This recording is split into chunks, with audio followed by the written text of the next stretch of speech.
நீ நான் காதல் சீரியல்ல அடுத்த வாரம் என்ன நடக்க போகுது அப்படிங்கிறத பார்க்கலாம். ஸோ ப்ரொமோவை பார்த்துருப்பீங்கன்னு நினைக்கிறேன். ஸோ நம்ம ஹீரோவோட வீட்டில் இருந்து ஹீரோவோட தம்பியும் ஹீரோவோட அக்காவும் அபி வீட்டுக்கு வந்து இந்த மாதிரி நாங்கள் மாங்கல்ய பூஜை வந்து கோயிலில் நடத்துகிறோம், அந்த பூஜைக்கு நீங்கள் எல்லாம் கட்டாயம் வரணும் அப்படின்னு சொல்லிட்டு இங்கே ஹீரோயினோட வீட்டில் வந்து இன்வைட் பண்ணுறாங்க இல்லையா, பாட்டி இன்வைட் பண்ண சொன்னாங்க அப்படின்னு சொல்லிட்டு. ஸோ கண்டிப்பாக அடுத்த வாரம் வந்து பார்த்திங்கன்னா நம்ம ஹீரோயினோட அக்கா மட்டும் அந்த ஃபங்க்ஷனுக்கு போவாங்கங்க. ஸோ அந்த ஃபங்க்ஷனில் தான் நம்ம ஹீரோவும் மீண்டும் சந்திச்சுக்க போகிறாங்க. அப்போ நம்ம ஹீரோயின் மயக்கம் போட்டு விடுவாங்க, நம்ம ஹீரோ ஹெல்ப் பண்ணுவார். இந்த மாதிரி காட்சிகள்லாம் நடக்க போகுது.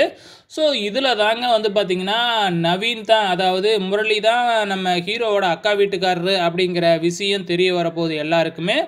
அது நமக்கு தாங்க தெரிய வரப்போகுது. ஸோ அங்கே இருக்கிற நம்ம ஹீரோயினோட அக்காவுக்கெல்லாம் தெரிய வராது, நமக்கு தெரிய வரும். வெயிட் பண்ணி பாருங்கள்.